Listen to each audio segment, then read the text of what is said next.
Mari saudara-saudara kita buka firman Tuhan di dalam 2 Tawarikh pasal yang ke-7 ayat yang ke-11 mulai saya akan bacakan firman daripada Tuhan ini. 2 Tawarikh pasal 7 mulai ayat yang ke-11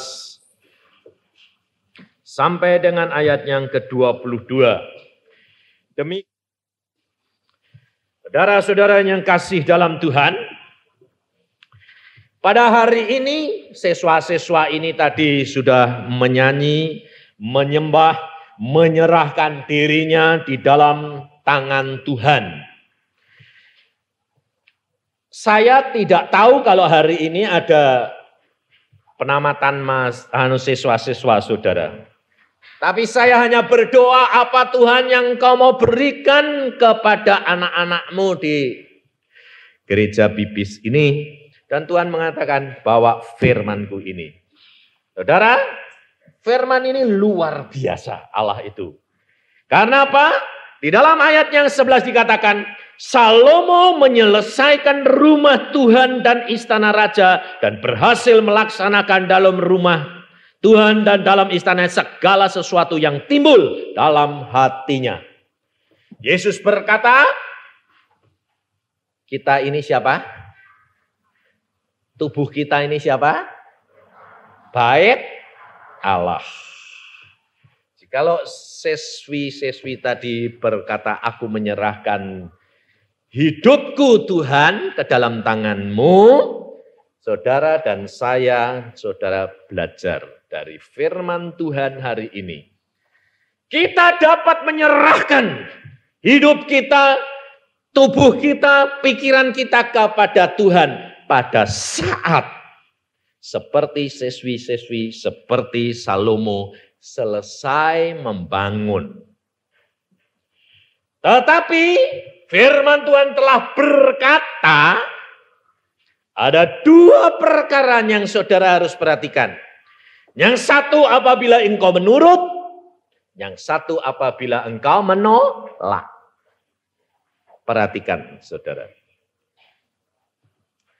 Di dalam kehidupan kekristenan ini, kita harus belajar saudara. Saudara tadi perhatikan siswi-siswi ini, ucapan perpisahannya tadi saudara perhatikan. Dia berkata apa? Dia minta maaf karena dan dia mengucap syukur sudah dididik sama guru-gurunya, sama ibu asramanya, sama bapak-bapak yang mendidik. Dan dia minta maaf, tapi dia tadi memaafkan enggak? Hah? Tadi dengar dia memaafkan enggak? Enggak toh? Nah, terus terang, jujur. Selama dididik ada yang sakit hati enggak? Hah? Ada yang gurunya yang satu dia seneng, ada yang enggak? Apalagi ibu asrama nih. Sebabnya ibu asramanya itu mesti matanya melotot terus, betul dah? Saya ini guru, jadi saya tahu. Maka dari itu saudara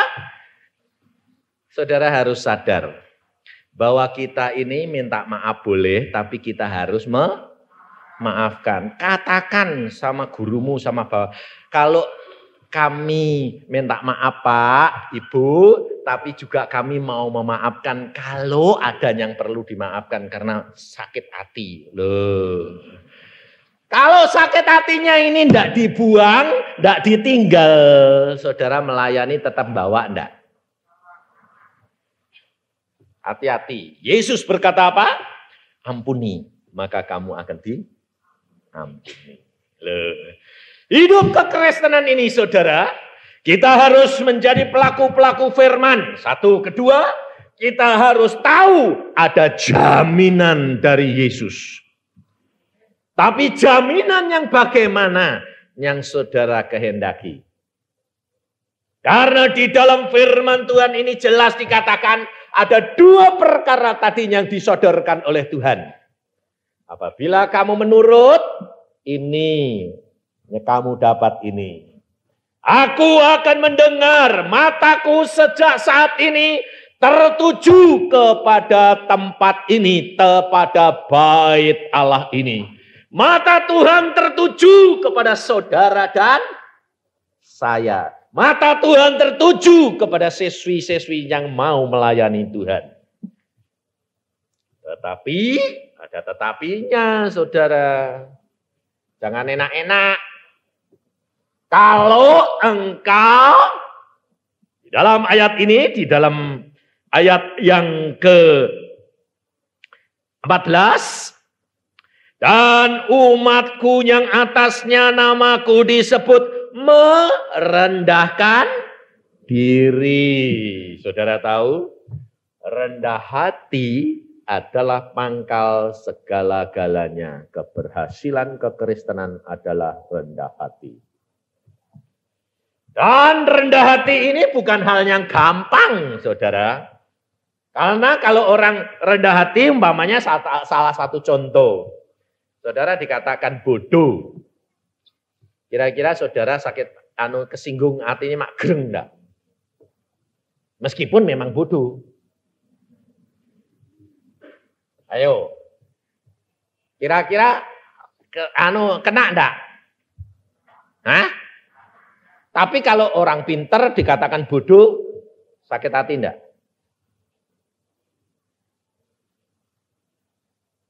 Ayo tak tanyain. Sekarang ada dosen ini, guru besar. Saudara enggak kenal.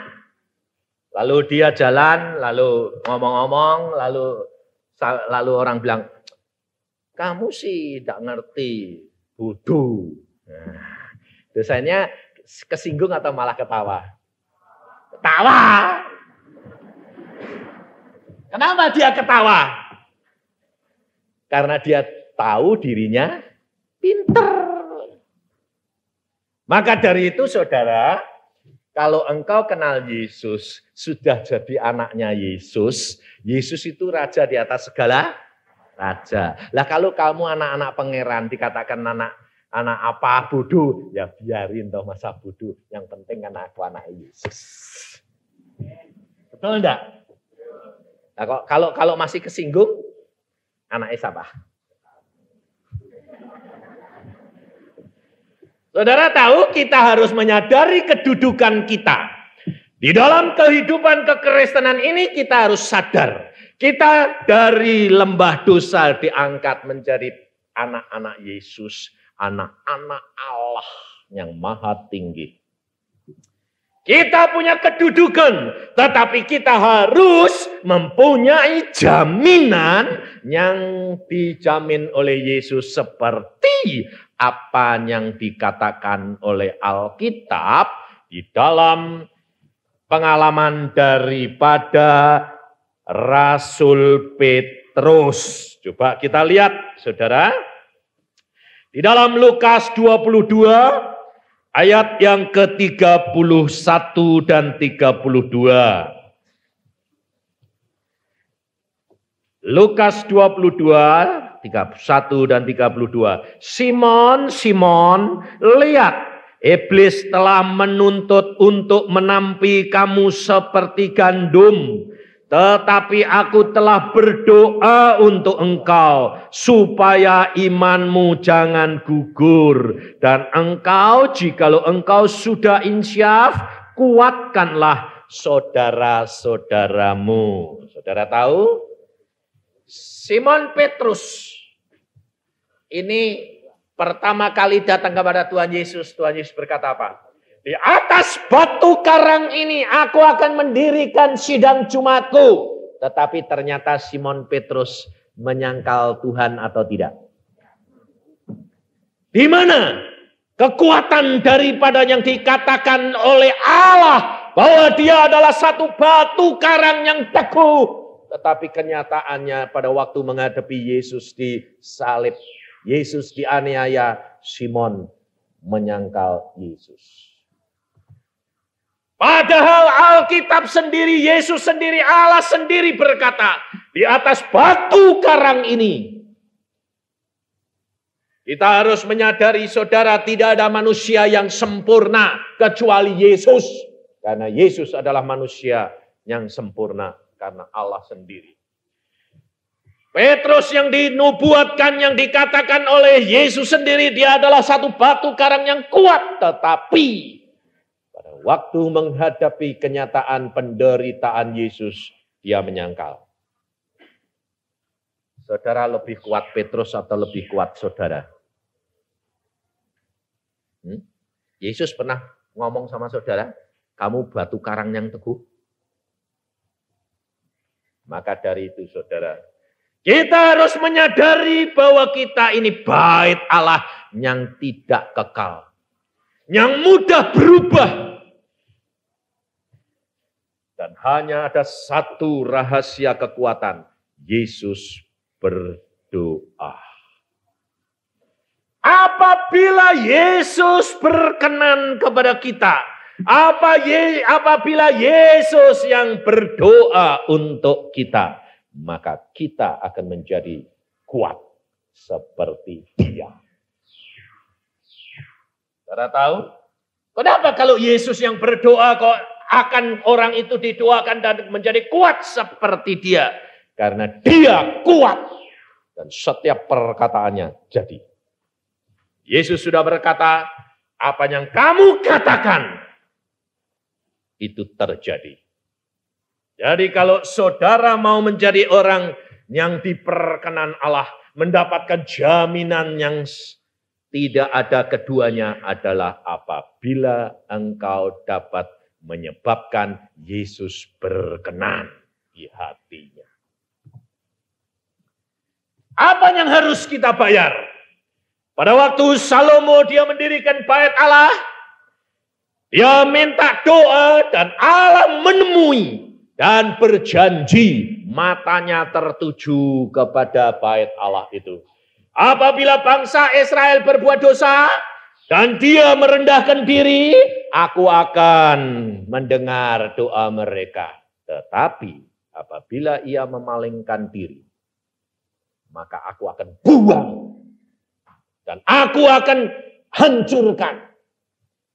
Dan kalau saudara baca Alkitab, bait Allah itu masih berdiri atau sudah hancur sekarang? Hah? Hancur. Sebab apa?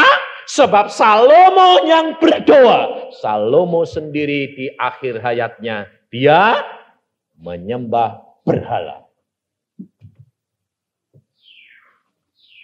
Maka dari itu saudara, Allah sendiri berkata kepada Salomo di dalam ayat yang ke-18. Maka aku akan meneguhkan tahta kerajaanmu sesuai dengan perjanjian yang telah kuikat dengan Daud ayahmu. Dengan berkata, takkan terputus keturunanmu yang memerintah atas Israel. Kalau kita perhatikan antara Daud dan Salomo, saudara, kira-kira menurut saudara enak mana? Enak Daud atau enak Salomo? Secara daging. Hah? Enak Salomo. Salomo jadi raja, tidak usah perang. Semuanya sudah disediain sama Daud. Mau bikin bait Allah, sudah disediakan emas, perak, kayu, semua tembaga komplit. Tinggal bangun. Kerajaan semuanya komplit. Emas, perak, lengkap. Sampai dikatakan dalam Alkitab bahwa di dalam zaman Salomo, emas itu seperti batu, perak seperti batu. Tidak ada harganya karena saking berkelimpahan.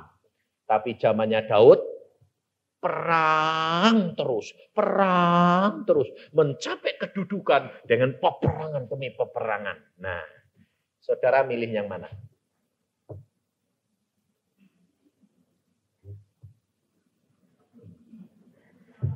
Loh, tak suruh milih kok.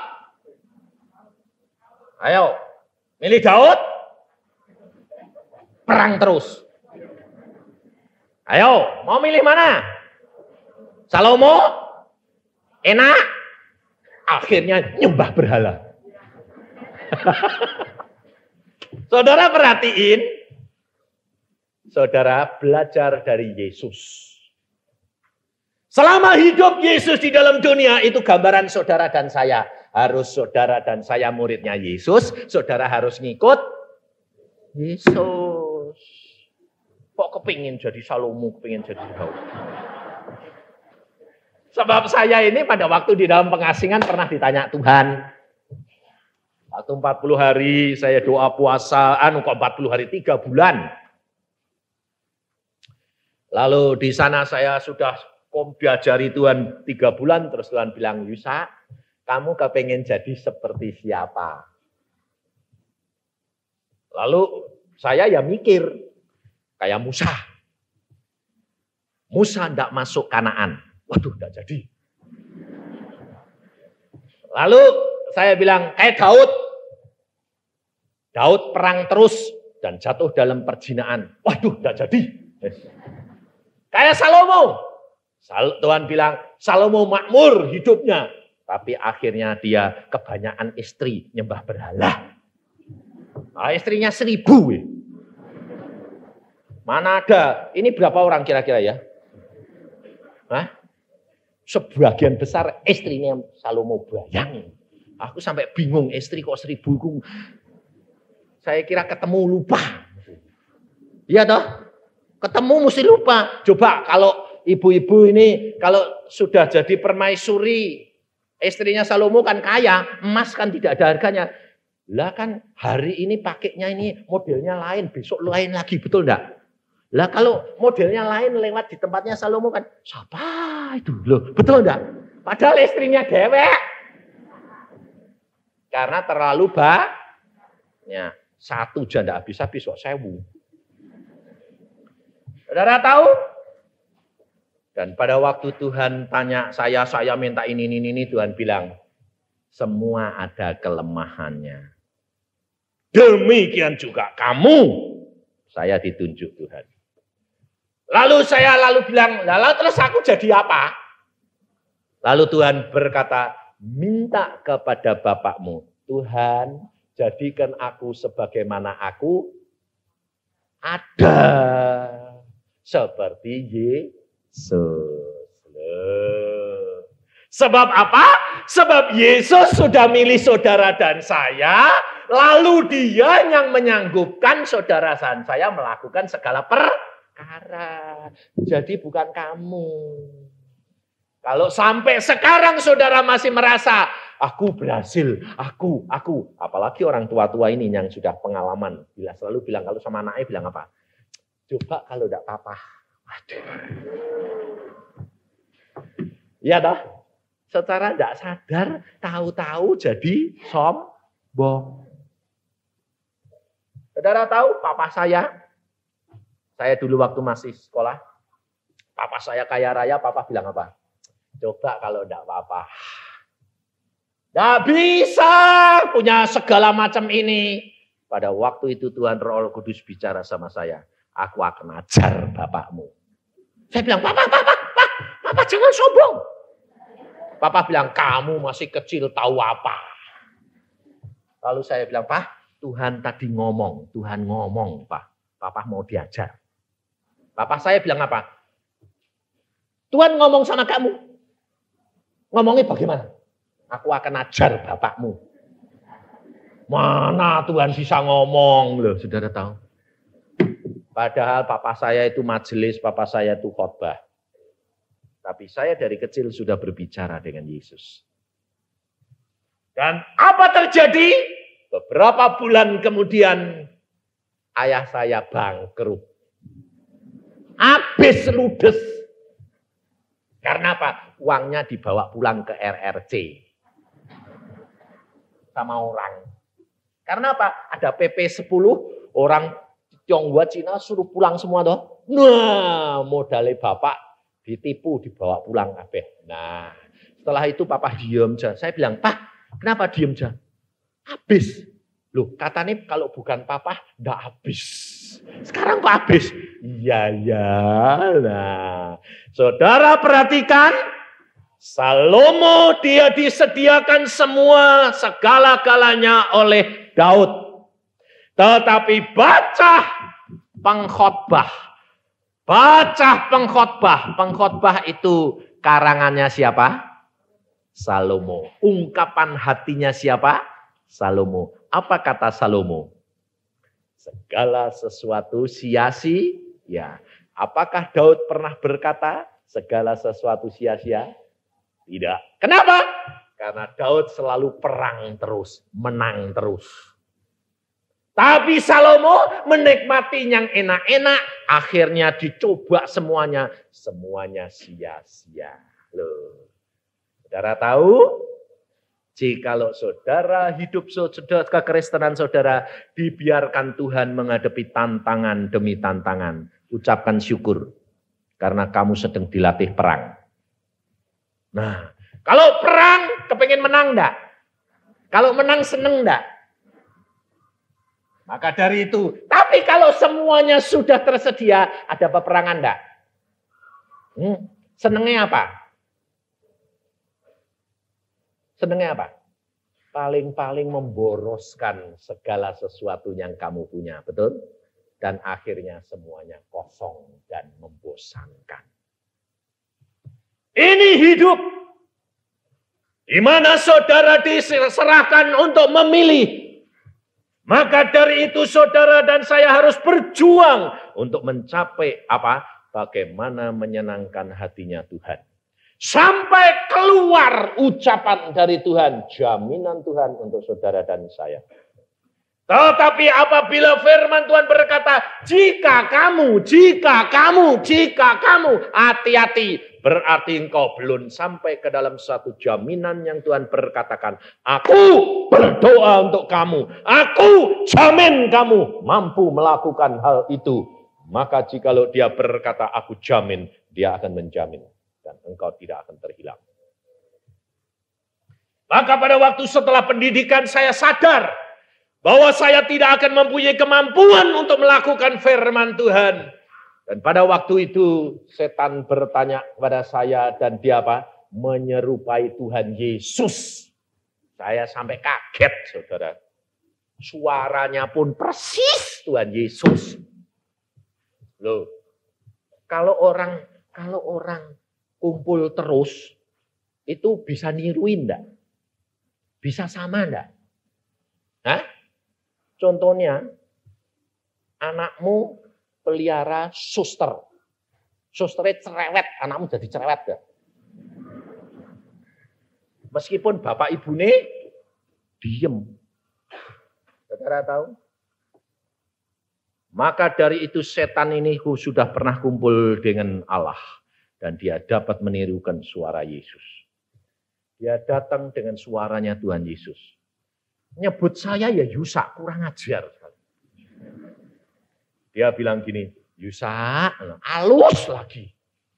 Tapi anehnya ada satu yang tidak bisa sama. Apa? Damai sejahtera yang masuk dalam hati. Ini yang lain. Makanya saya katakan saudara, kamu harus belajar peka. Jangan cepat percaya setiap pernyataan.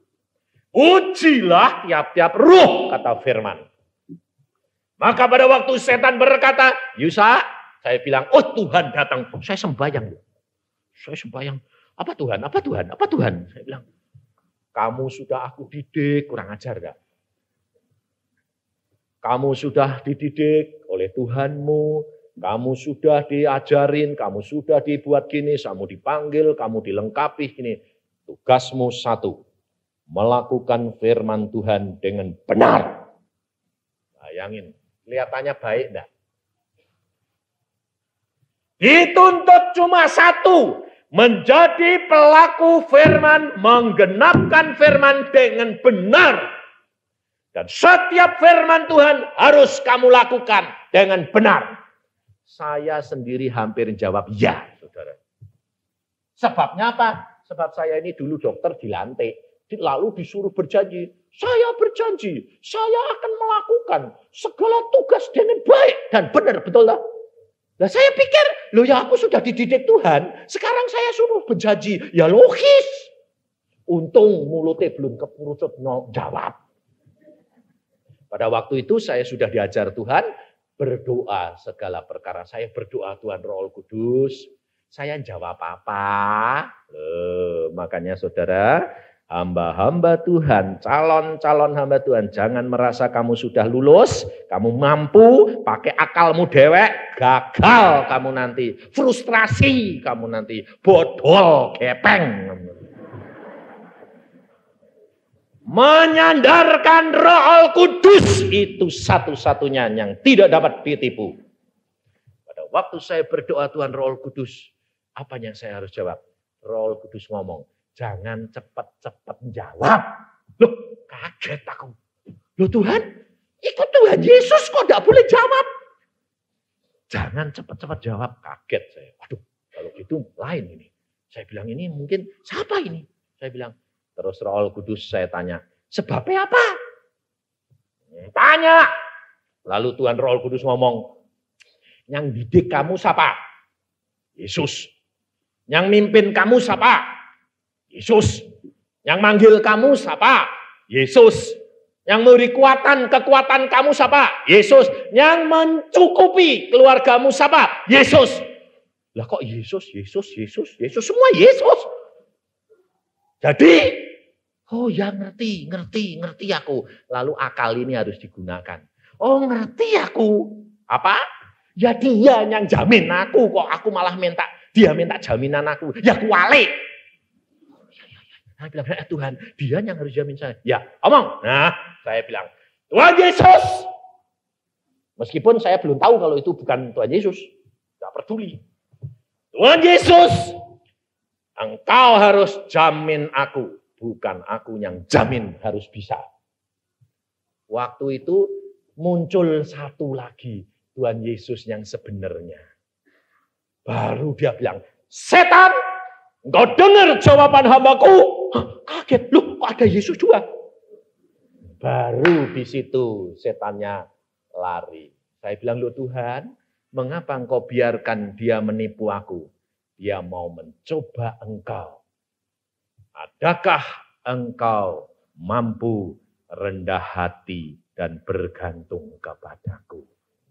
Saudara tahu? Pada waktu itu saya katakan, Tuhan Yesus, aku kalau tidak engkau jamin dapat melakukan firman dan firman ini yang melakukan engkau, aku memberitakan membawa firman-Mu, tapi engkau yang menggenapkan dan melakukan semua di dalam aku tidak mau jadi hamba-Mu. Tuhan Yesus berkata, setan, dengar jawaban hambaku. Aku, Yesus menjamin dia. Apapun yang dia lakukan, itu tanggung jawabku. Saudara, setannya kebirit-birit, lari.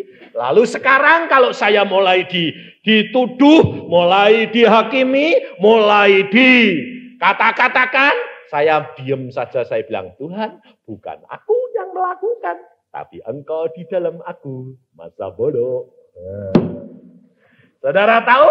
Kalau setan bilang, ayo kamu salah, ayo kamu gini. Saya bilang, setan, ingat pertemuan kita pada waktu pengasingan aku, engkau, dan Yesus.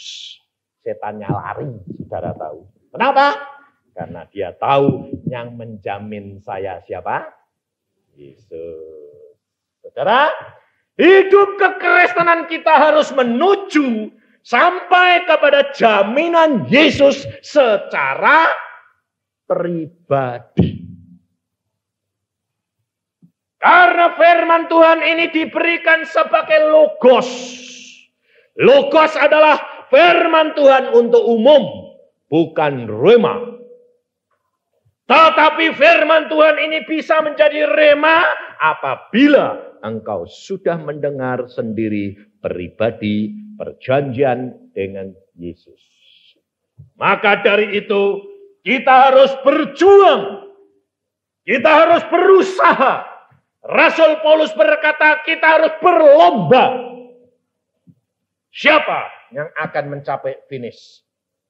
Maka dari itu saudara, kita harus berlomba untuk membaca firman Tuhan, menggenapkan, minta kuasa kekuatan jaminan Roh Kudus untuk melakukan pimpinan. Karena Roh Kudus berkata apa? Yesus berkata apa?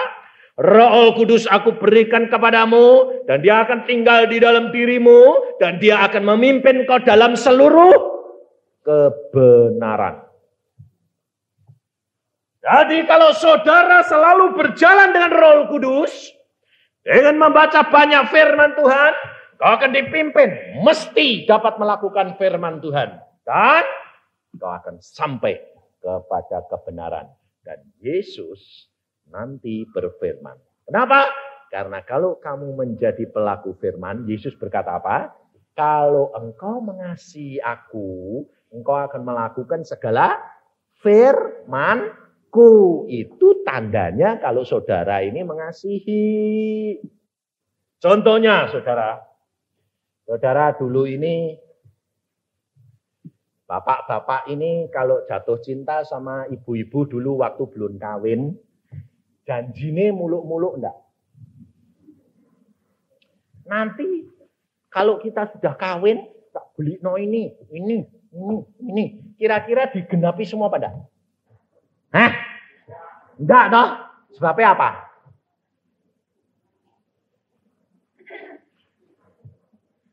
Sebab tidak mampu. Tapi kalau Yesus yang janji digenepi tidak. Kenapa? Janjinya Yesus kamu pasti dipelihara. Kamu tidak akan mengalami kesusahan. Kamu akan hidup berkelimpahan. Kok tidak kamu alami?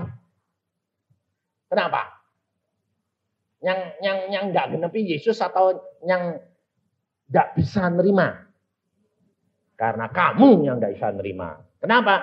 Karena kamu nggak setia seperti apa suami-suami tadi. Saudara tahu? Saya dulu waktu pacaran sama istri saya nggak pernah mau janji. Sebabnya apa? Saya dari kecil umur 12 sudah baca Alkitab. Sampai istri saya itu keluarganya bilang gini, dia itu sungguhan sama kamu kan enggak? Nah, bayangin pacaran 13 tahun enggak pernah ngomong saya cinta. Bayangin, enggak pernah saya bilang saya cinta kamu. Enggak tahu, enggak bisa keluar. Padahal pacaran 13 tahun. Sampai familinya tanya gini, loh dia itu cinta kamu enggak ya? Istri saya ya bilang gini, ya mesti nih wong 13 tahun datang terus kok. Lalu ditanya, lah pernah ngomong enggak? Enggak. Hah? Loh lah itu cinta apa enggak? Nah ya enggak tahu ngomong kok. Lah memang enggak pernah ngomong. Sebabnya apa? Saya takutnya gini, nanti saya bilang cinta, nanti dia cuma sementara. Saya lalu bilang, enggak. Tuhan, tapi Tuhan bilang, itu jodohmu. Jelas. Itu jodohmu Tuhan. Ya. Ya sudah. Nah, tapi kok geger terus Tuhan? Nah ini bingung aku. Jadi saya mau ngasih tahu, saya cinta kamu. Enggak. Gegeran terus kok. Saya lalu bilang, udahlah kalau kita jodoh nanti sampai. Kalau kamu percaya ya jadi. Kalau orang tuamu atau familimu enggak percaya, ya terserah. Lalu kakaknya jengkel sama saya. Karena apa? Karena dia dilamar orang lain. Sudah ada orang lain ngelamar. Pada waktu dilamar, kamu ini sama dia Pak. Jadi enggak. Jadi. Lah kok enggak ngomong apa-apa? Enggak mau. Lah tuh piye? Lah ini ada orang seneng yang sudah sip. Bagus, kedudukannya, kekayaannya, semuanya. Nah, lalu istri saya bilang, enggak, saya mau sembahyang dulu. Ya sembahyang Tuhan, itu benar jodohku enggak? Itu jodohmu. Nah kan udah ngomong apa-apa, ya enggak apa-apa.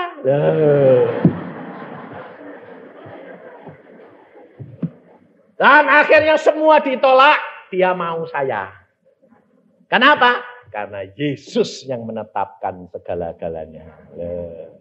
Dan setelah saya kawin jebret, saudara tahu apa terjadi? Setelah 6 bulan Tuhan Yesus ngomong jelas. Sekarang kamu menjadi orang Kristen yang benar. Dan sejak itu hidup saya sama istri saya itu waduh mesrane. Sebabnya apa? Enggak pernah ribut. Tapi pacaran 13 tahun ribut terus. Tapi setelah kawin, enggak pernah ribut. Sekarang saya 55, istri saya 54. Pacaran terus. Sampai saya itu dulu waktu pacaran enggak pernah manggil dia sayang. Setelah kawin saya bilang, yang Sekarang saya tanya, lebih enak kalau sudah jadi satu gitu atau pacaran mesra tapi jadinya bobrok? Enak yang gitu sampai mati dah. Saudara tahu? Hidup di dalam kekristenan tambah lama tambah manis. Karena seperti buah kurma. Kurma itu tambah lama tambah manis. Jangan tambah lama tambah bosok. Maka dari itu saudara, hidup kekristenan menuju kepada apa? Kekekalan. Hidup dengan Yesus, kasih Yesus menuju kepada kekekalan. Kalau saudara nanti mati, masuk ke dalam kekekalan. Hidupmu kekal. Jadi kalau kamu sudah disatukan dengan Yesus, hidupmu damai sejahtera, sampai mati, sampai di surga, tetap kekal. Ini hidup kekristenan, saudara. Karena apa? Karena menyenangkan hatinya Yesus, sampai Yesus ini menjamin. Maka dari itu, saudara, baca banyak Alkitab, firman Tuhan, banyak berdoa, minta pimpinan Roh Kudus, lalu minta jaminan Yesus. Sampai dia memberikan rema, dan itu pegang, dan saya jamin. Biarpun Petrus jatuh, menyangkal sekalipun, dia bertobat, tidak seperti Yudas. Kenapa? Karena Yesus berdoa, Yesus menjamin kehidupan Petrus. Tapi Yesus tidak menjamin kehidupan Yudas. Yudas sama dengan apa yang diucapkan oleh Salomo. Apabila engkau melakukan firman-Ku, ini jaminanmu. Apabila engkau tidak, buang kamu. Maka dari itu saudara, kita menjadi orang Kristen harus berjuang. Berjuang menyenangkan hati Yesus. Jadi pelaku-pelaku firman sampai kita mendapatkan rema. Apapun boleh terjadi, kita akan sampai ke tempat tujuan akhir. Dan hidupmu pasti diberkati luar biasa. Karena ini pengalaman saya. Selama saya setelah menikah, anak-anak saya punya anak 3, 1 perempuan, 2 laki-laki, semua diberkati Tuhan luar biasa. Kenapa? Karena mereka saya ajak berdoa setiap pagi. Semua keluarga bangun pagi, sembahyang, menghadap kepada Tuhan. Dan kesatuan ini terjadi. Dan sekarang anak-anak saya semuanya peka terhadap suara Tuhan. Kalau ada apa-apa, bicara sendiri dengan Tuhan. Gak usah orang tuanya membimbing lagi, karena Yesus yang membimbing dan Yesus yang menjamin. Ya bicara sama saya, bilang apa? Pada waktu saya punya anak, saya katakan, Tuhan, ini pemberianmu. Aku serahkan dalam tanganmu. Yesus berkata apa? Aku yang bertanggung jawab atas hidup anakmu. Jaminan lagi. Kalau sudah jaminan gitu, sip. Apapun terjadi, saya bilang, kau sudah pernah jamin, pasti selamat.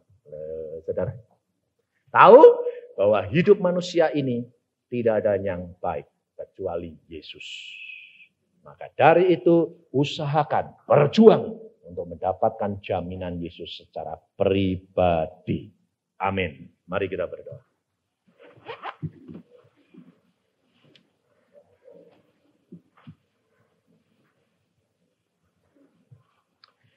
Tuhan, firman-Mu sudah hamba sampaikan. Dan Engkau sendiri Tuhan yang berpesan perkara ini untuk kami pribadi demi pribadi. Tuhan Yesus, apabila anak-anak-Mu di tempat ini mau menyadari dan merendahkan dirinya Tuhan, untuk menyenangkan hati-Mu, dan mulai berjalan di dalam pimpinan Roh Al-Kudus, Tuhan berikan jaminan-Mu sesuai dengan firman-Mu ini. Kami tidak mau jaminan yang masih dua arah. Kami mau jaminan satu arah yang pasti daripadamu Tuhan. Karena kami tahu kalau Engkau berdoa untuk kami, pasti Engkau genapkan semua yang Engkau kehendaki. Buat kami Tuhan, seperti Maria, aku adalah hamba Tuhan, jadilah sesuai dengan kehendak Tuhan. Bapak, hamba kembalikan anak-anak-Mu dalam tangan-Mu. Kau yang tahu persis hatinya Tuhan. Tidak ada sesuatu pun yang tersembunyi di hadapan hadirat-Mu Bapak. Bapak, Engkau dengar beban anak-anak-Mu.